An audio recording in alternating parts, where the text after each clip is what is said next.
Bonjour tout le monde. Merci pour la belle introduction et la musique. On se sent comme des rock stars, je vous le dis, cet après-midi. C'est très impressionnant. Bonjour Jean-François. Bonjour, Mylène. Ça me fait plaisir que tu sois avec nous cet après-midi. On va se présenter brièvement. Donc, vous l'avez entendu, là, mais juste rapidement pour vous dire, mon nom, c'est Mylène Guilbert. Je travaille pour Innocentre. Et en fait, si vous ne connaissez pas Innocentre, je vous invite à venir nous rencontrer. On est juste de l'autre côté de la porte ici. Notre kiosque est là. Donc, on est une organisation qui est là depuis 35 ans. Qui accompagne les PME partout au Canada. Et notre but, c'est de vraiment vous aider dans vos objectifs d'affaires. On est 125 experts chez Innocentre et on travaille de près avec plus des centaines d'entreprises par année. Et les conseillers d'Innocentre, en fait, vont travailler beaucoup avec les équipes sur le terrain pour élaborer les meilleures stratégies d'affaires pour vous aider dans votre croissance. Jean-François? Alors, bonjour tout le monde. Mon nom, c'est Jean-François Fauteux. Je suis président chez Coval. Coval, c'est une entreprise de distribution, donc un gros entrepôt. On fait la distribution spécialisée dans les poêles, les foyers, les barbecues haut de gamme, strictement à travers un réseau de mise en marché de détaillants spécialisés.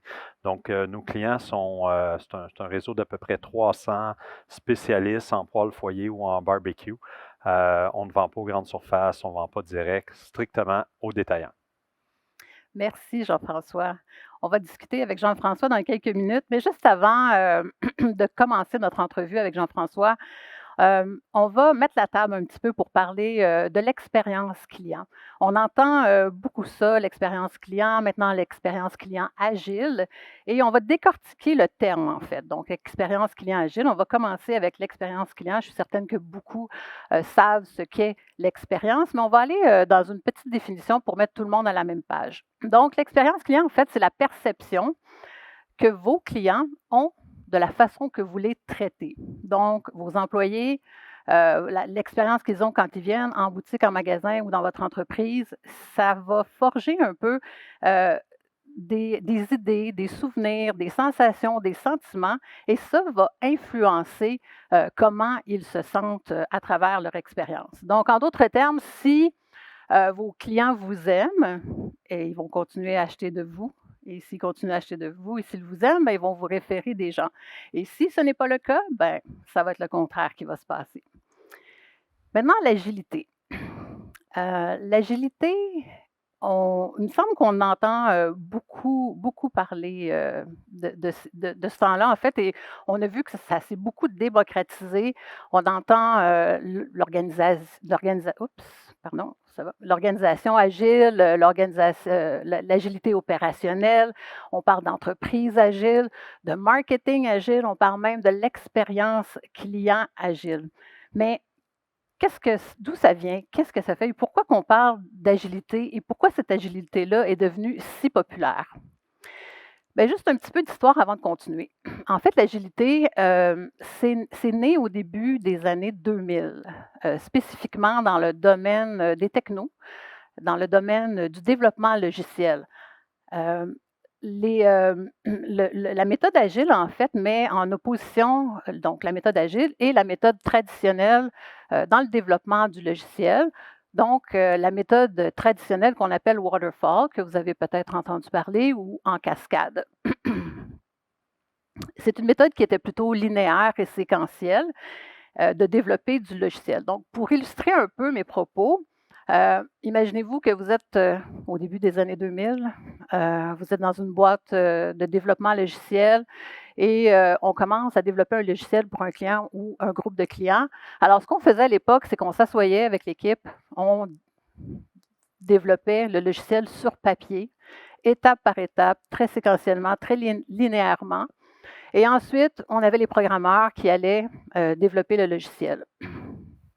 Quand on était prêt, quelques années plus tard, on sort le logiciel, on le met dans les mains du client, puis on s'aperçoit que personne ne l'utilise, le client ne l'aime pas.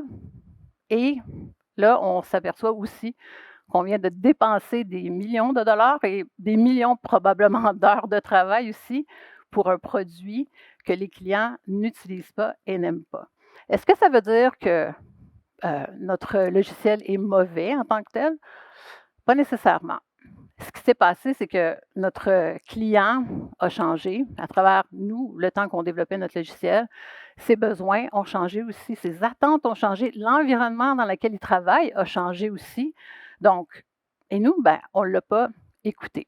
Et l'agilité, ce que ça a fait, c'est que ça a ramené la priorité sur le client. Donc, l'agilité, en fait, ça a mis le client au centre du développement logiciel en parlant d'adaptation, d'interaction, de collaboration avec le client. Et on pourrait aussi parler de flexibilité et de souplesse tout au long du cycle de développement du logiciel. Et la méthode agile, elle aussi, elle s'est adaptée à son environnement, évidemment, au fil des années. Et elle a fait ses preuves, si bien que maintenant, on veut la voir dans tout ce qui touche l'entreprise et spécialement dans nos relations avec nos clients. Inutile de vous dire que les dernières années, 2, 3 dernières années, le client, l'environnement a changé. Je suis certaine que vous l'avez tous vécu. Et vous, en tant qu'entrepreneur et détaillant, vous avez navigué dans une espèce de brouillard où on ne savait pas où aller, c'était inconnu. Et sans parler de la vitesse à laquelle aussi vont les choses maintenant avec les réseaux sociaux, nos clients qui facilement peuvent discuter de leurs mésaventures, de leurs mauvaises expériences chez nous. Donc, l'agilité nous aide à être en avant de la parade. Mais comment on fait pour suivre le rythme? Tout va tellement vite. On a des problèmes avec la main-d'œuvre qui se fait de plus en plus rare. Vous avez de la difficulté souvent à gérer le commerce puis avoir une vie normale. Mais comment on fait pour tenir le rythme? Tenir le rythme, en fait, l'agilité va vous aider à tenir le rythme et va vous aider aussi à ne pas être en expérience anxieux. Parce que vous allez à vous développer des réflexes qui vont vous aider à être à l'avant-garde, qui vont vous aider à vous adapter puis à répondre aux besoins de vos clients dans le bon temps. Maintenant, comment devenir et rester agile? La question qui tue, c'est de quoi je m'occupe en premier? C'est bien beau tout ce qu'on dit là, mais de quoi on s'occupe en premier? Qu'est-ce qu'on fait? C'est pour ça qu'on a Jean-François avec nous aujourd'hui, qui va nous donner lui, son expérience de comment il a intégré l'agilité dans sa transformation numérique et comment il gère son entreprise et son expérience client avec agilité. Alors, Jean-François, dis-moi, parle-nous un petit peu du modèle de Coval et de votre relation que vous avez avec vos clients. Oui, alors le modèle de Coval, on a une entreprise de distribution comme j'ai exprimé d'entrée de jeu. Et puis, le modèle de distribution, traditionnellement, on le définit là, par son processus d'affaires, c'est-à-dire on achète d'un manufacturier, on vend à un détaillant qui lui vend au consommateur. C'est ce qu'on appelle du B2B ou du B2B2C. Maintenant, le modèle d'affaires, je pense qu'il devrait être plutôt exprimé sur le cycle de vente parce que le cycle de vente ne suit pas cette courbe-là. Traditionnellement, c'était le client qui achetait au magasin, qui lui achetait au distributeur, au manufacturier. Mais maintenant, avec l'Internet, ça a changé, spécialement là, depuis la COVID, à cette heure que tout le monde est familier avec le commerce électronique. Le consommateur, il a le choix, il peut décider d'aller commencer son magasinage dans un magasin, sur Internet, sur le site du fabricant, ou répondre à une publicité du distributeur. Donc, le client, il est au centre et c'est pour ça que j'aime plutôt parler du B2C2B.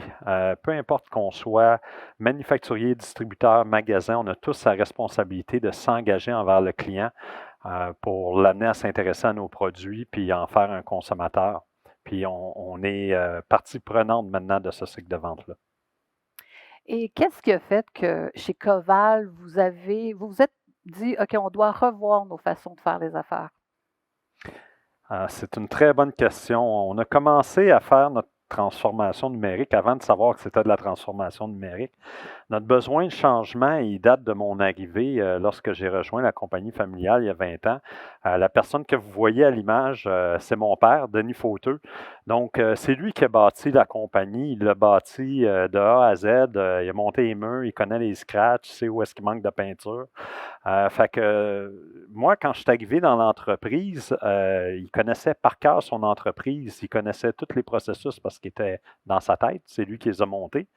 Il y avait un feeling super aiguisé pour prendre des super décisions très rapidement parce qu'il connaissait tellement le marché puis son entreprise qu'il pouvait prendre des bonnes décisions très rapidement. Moi, comme relève, c'est tout un défi de dire je vais me mettre dans ses souliers. Donc, je me suis retrouvé à avoir un besoin de me transformer, premièrement, pour systématiser ces processus-là. Ils ne peuvent plus rester dans la tête de mon père. Il faut qu'ils soient dans l'entreprise, dans des systèmes informatiques, pour s'assurer que les processus sont suivis, peu importe c'est qui l'employé qui est là, puis pouvoir appuyer notre croissance. Puis après ça, il fallait que j'enlève le feeling. Puis comment qu'on transforme ça, un feeling? C'est en ayant des données sur lesquelles je peux faire des rapports, puis je peux arriver avec une décision qui est réfléchie, qui est intelligente. Parce que plus je grossis, plus on a de produits, plus c'est difficile d'avoir un feeling. Mais les données, eux, sont là. Donc, ça, c'était mon deuxième besoin pour prendre la relève et amener l'entreprise plus loin. Et finalement, dans tout ce processus-là, le consommateur, il n'attend pas après nous, puis ses besoins changent. Ils changent parce que la valeur des maisons est plus grande, ses besoins ne sont plus les mêmes, ses goûts de design ont changé parce que le commerce électronique fait maintenant partie de sa vie, etc. Donc, c'était important pour moi aussi de m'assurer que j'avais cette agilité-là de suivre le consommateur dans sa façon de faire son magasinage. Effectivement. Et on a travaillé quand même un petit bout de temps ensemble, Jean-François, et tu me parlais souvent que tu voulais améliorer l'expérience de tes clients, tant sur ton site Internet, en boutique ou qu'importe où ils vont trouver tes produits. Qu'est-ce que vous avez fait chez Coval pour assurer que l'expérience que les clients vivaient à votre contact était l'expérience qu'ils voulaient vivre? C'est une excellente question. Premièrement, ça a été de constater que différents clients ont différents besoins. Je ne peux plus penser comme avant, dire on va faire une publicité dans les magazines, on envoie les gens dans les magasins, puis mon expérience client va passer par la boutique. Oui, c'est vrai pour certains clients. Pour d'autres clients, ça commence par l'Internet. Pour certains, c'est Google. Pour d'autres, c'est la marque. Ils répondent aux publicités du manufacturier. Donc, il y a différentes portes d'entrée. Il y en a plusieurs, puis il y en a sûrement d'autres qui vont apparaître dans le temps. Et moi, il faut que je m'assure que quand le client rentre en relation avec notre produit, on supporte ce produit-là, puis qu'on fasse ce parcours client que lui ne s'attend pas celui que moi, je veux lui imposer, mais que moi, je sois à l'écoute de ce client-là. Donc, c'est important que je sois dans toutes les portes d'entrée. Faut que j'aie un site Internet, il faut que j'aie une relation avec mes fournisseurs, il faut que j'aie une relation avec mes détaillants. Et il faut que je m'assure que si le client a été sur mon site, puis il va sur le détaillant, ou qu'il va chez le détaillant, puis il va sur mon site après, qu'il reçoive la même ambiance, la même information, le même feeling. Et pour ça, il faut travailler très proche avec nos détaillants pour donner de la formation, mais aussi pour travailler l'expérience en magasin. Il faut que l'expérience en magasin soit similaire que l'expérience en ligne. Et puis, il faut attirer ce client-là. Puis, pour l'attirer, encore là, c'est un autre domaine qui a changé beaucoup. Le marketing, maintenant, ça dépend de la connaissance de nos clients. On veut des données, on veut l'attirer, ça prend du contenu. Fait que développer du contenu pertinent est devenu un enjeu majeur. De un, ça prend du monde qui travaille à faire du contenu, et de deux, ça prend une connaissance de c'est qui notre client, c'est quoi qui va être pertinent comme contenu pour lui. Donc, il y a eu un gros enjeu à déterminer comment on engage le client pour avoir ces données. Et toutes ces informations-là me permettent de faire un marketing qui est beaucoup plus orienté sur le bon client pour s'assurer que chaque sou que je dépense en marketing va rapporter à mon détaillant qui représente mon produit dans sa région. Jean-François, tu en as fait beaucoup? J'en ai fait pas mal. Je présume que tu as encore une liste d'épicerie à faire. Ouais. Parle-nous de ce qui s'en vient, sur quoi tu travailles. La liste d'épicerie, elle est longue. Il faut comprendre que quand je regarde ma liste d'épicerie, je regarde le cycle de vente au complet. Ce que vous voyez à l'écran, la courbe infinie, c'est le cycle de vente. À gauche, c'est toutes les activités qu'on fait pour générer une vente. À à gauche, oui, votre gauche. Puis à droite, c'est toutes les activités après la vente. Donc, une fois qu'on a généré un besoin chez le client, ben, il faut entretenir ce besoin-là, il faut rester en communication avec le client, transformer ça en opportunité, en lead, l'amener chez le détaillant. Ultimement, on va faire une vente. Et là, c'est pas fini. On arrive dans le deuxième cycle. Il faut s'occuper de s'assurer que l'installation elle est faite correctement, qu'on donne le bon support, qu'on entraîne le consommateur et qu'on s'assure de sa satisfaction pour que ce consommateur-là veuille acheter à nouveau chez nous ou nous faire une référence, parler de nous autres, en faire un influenceur positif de notre marque. Et là, le cycle recommence. Puis on arrive au bout de ce cycle-là en disant est-ce qu'on peut ramasser toutes ces données-là, les analyser, puis rendre le cycle encore meilleur et s'améliorer à tous les fois qu'on passe à travers. Donc, ça ne sera jamais fini. C'est un long processus, c'est un processus qui est le fun, mais qui a ses défis. Puis ça ne sera jamais fini. Nous, on investit présentement beaucoup sur du contenu pour la reconnaissance de marque. On travaille aussi beaucoup des projets de BI pour être capable de prendre toutes ces données-là qu'on collecte en chemin et mieux connaître notre consommateur pour mieux cibler nos campagnes de publicité puis nos ventes. Et ça nous amène aussi toujours la question de dire, mais le marketing que je fais aujourd'hui, est-ce qu'il me rapporte, mais est-ce qu'il rapporte à mon détaillant? Est-ce que je suis capable de prouver que cette pub-là, que j'ai investi des dollars, va rapporter de l'argent à mon client qui est à Rimouski? Et il faut que je sois capable de le regarder dans les yeux et de dire oui, c'est rentable. Donc, c'est important que ça soit mesurable. Ça, on a fait beaucoup de chemin là-dessus, mais on veut aller beaucoup plus loin là-dessus. Au niveau de la deuxième partie du cycle de vente, là, on est en retard par rapport à nos plans. C'est là qu'on va investir beaucoup dans les prochaines années. Supporter les installateurs avec des formations en ligne, toujours dans le souci que mon consommateur qui achète à Rimouski ou qui achète à Gatineau va avoir une expérience qui est semblable. Il va avoir une compétence là, au moins de base égale partout dans toutes les boutiques qui représentent mes marques. Puis cette idée-là de revenir en relation avec mon consommateur pour m'assurer qu'il est satisfait de son service client. Moi, je veux savoir comment il a trouvé son expérience d'achat, comment il a trouvé son détaillant, comment il a trouvé son installateur, comment il trouve le produit, est-il content, il n'est pas content. C'est des informations précieuses qui vont nous permettre de s'améliorer puis d'améliorer tous les gens qui participent à cette chaîne-là pour rendre cette vente-là disponible. Fait que c'est ça qui nous reste à faire dans cette étape-là, parce qu'il y aura d'autres étapes après. Et déjà, on se rend compte dans l'amélioration avec les données qu'on a collectées que nos partenaires, comme nos détaillants, ils nous disent nous autres, ce que vous avez fait, là, on aimerait ça avoir ces actifs numériques-là, on aimerait ça utiliser votre contenu, on aimerait ça, nous, amener vos produits en ligne dans nos boutiques, dans notre site en ligne à nous. Donc, je pense qu'il y a un nouveau type de partenariat qui est en train de s'établir, puis on est en train de travailler là-dessus aussi, à avoir la possibilité de transporter nos accomplissements numériques à travers nos différents partenaires. Très intéressant. Jean-François, comme tout le Québec, en fait, tu dois certainement faire face à la rareté de la main-d'œuvre. Comment on fait pour travailler un projet d'envergure, de transformation numérique d'envergure comme celui que tu fais, quand on manque de bras? Comment tu fais? As-tu des solutions pour nous? As-tu une recette miracle? Je ne sais pas si c'est une recette miracle. On prend un gros respire, beaucoup de foi, puis on avance.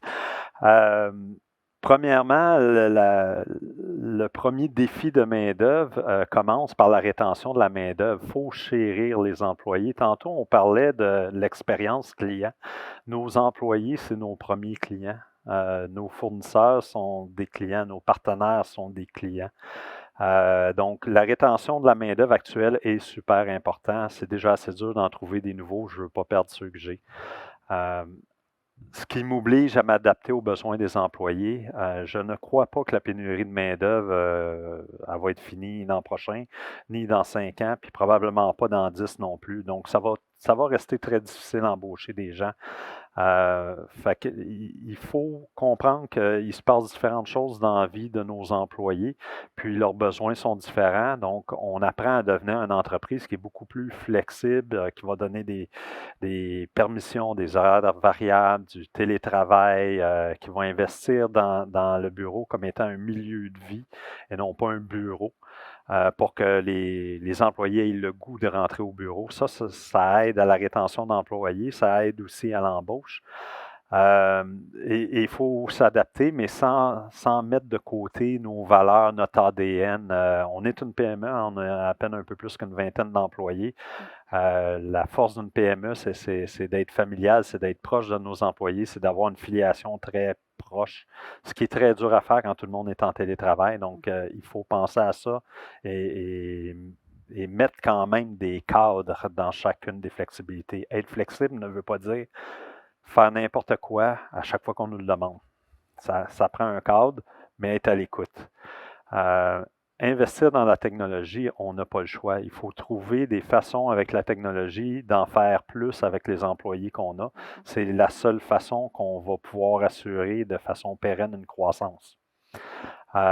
Et la technologie va nous permettre d'automatiser les processus, mais c'est aussi attirant pour les employés. Les nouveaux employés, rentrer dans une compagnie où ils ne font pas une tâche routinière, où ils peuvent travailler sur des nouvelles technologies qu'ils trouvent cool, qu'ils vont trouver qu'ils travaillent sur des choses qui sont stratégiques plutôt que routiniers ou répétitifs. Ça aide au moral de tout le monde, ça donne le goût, ça aide à attirer les talents.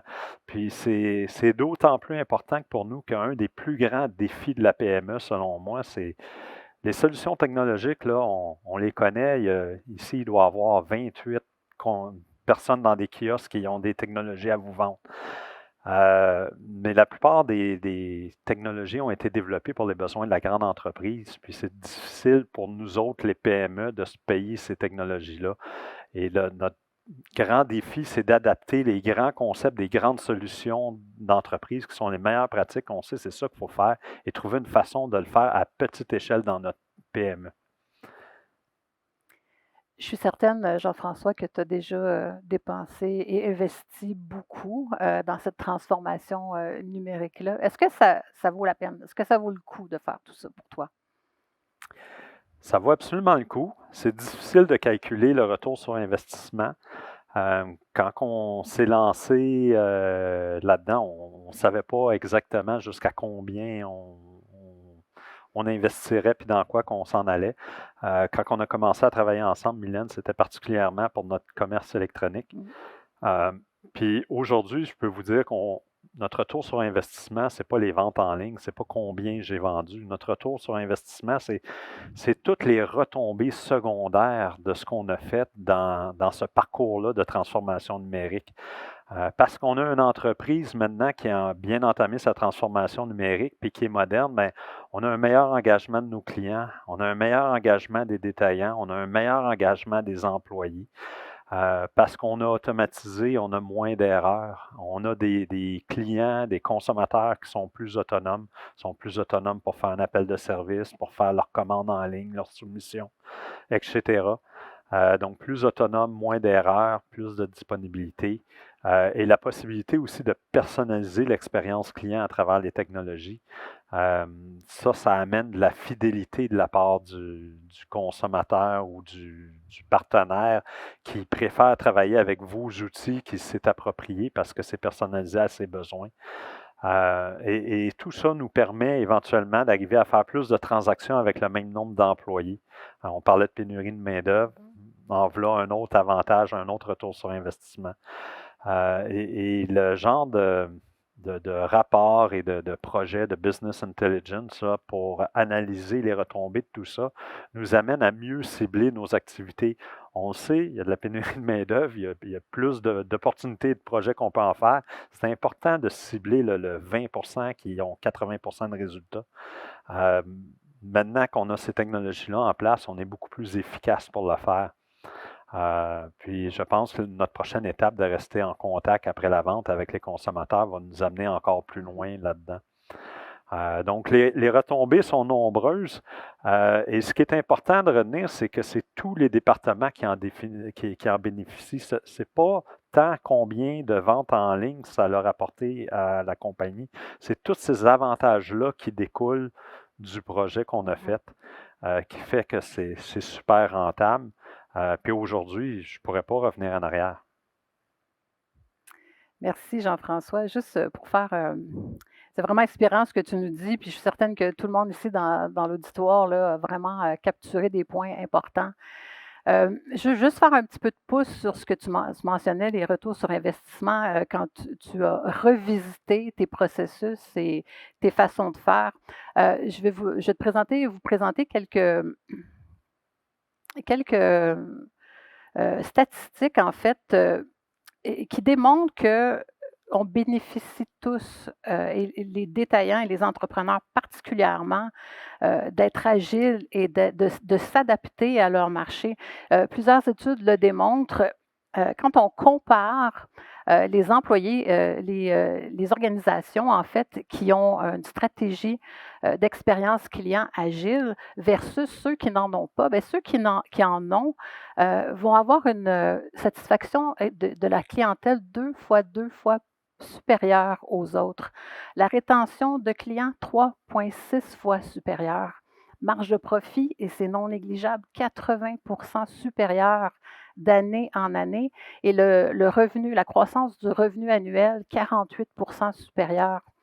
Quand on sonde les employés, ceux qui travaillent pour des entreprises qui ont à cœur leur clientèle et qu'ils soient agiles ou pas, mais juste d'avoir votre clientèle à cœur et de leur offrir une expérience, l'expérience client qu'ils désirent, 83% des employés disent que fort probablement, ils vont être avec l'entreprise dans 2 ans. Donc, en plus de faire croître votre entreprise, bien, ça fait de la rétention de votre personnel. Donc, une autre recette magique pour vous aider à garder vos employés fidèles. En conclusion, on ne va pas se le cacher, hein, être en affaires aujourd'hui avec tout ce qui bouge, la concurrence, l'environnement, nos clients, les employés, tout ça bouge tellement beaucoup. C'est pas facile pour les entrepreneurs et les détaillants d'être en affaires. Mais la chose qui est claire, par contre, ce qu'il faut qu'on se rende compte, c'est qu'on ne peut pas nous asseoir sur nos lauriers. Offrir l'expérience client, prendre le temps de développer, comme Jean-François, tu le fais, d'aller chercher de l'information, d'avoir de la donnée et de prendre des décisions basées sur cette donnée-là et de rester agile tout en le faisant, mais ça permet de s'adapter rapidement à ceux qui changent. On change, on peut s'adapter rapidement aussi dans notre parcours client pour aller arranger ce qui fonctionne peut-être moins pour répondre aux besoins des clients. Et on va développer aussi des bons réflexes parce que peut-être si on ne l'a pas vu, comme la pandémie, on ne l'avait pas vu arriver, mais ceux qui ont une expérience client agile, une stratégie agile, vont pouvoir s'adapter rapidement aux changements de contexte économique. Et ceux qui vont devenir bons à le faire vont avoir du succès et vont être rentables à l'avenir. Donc, merci Jean-François de ton témoignage pour cet entretien. Ça a été vraiment très éclairant pour nous. Merci à vous tous d'avoir été présents cet après-midi. On apprécie. Et si vous voulez nous rencontrer, Jean-François et moi, ou rencontrer les experts de InnoCentre, nous sommes juste de l'autre côté ici du couloir, le premier kiosque. Ça va nous faire plaisir de vous rencontrer. Merci et bon salon. Merci tout le monde.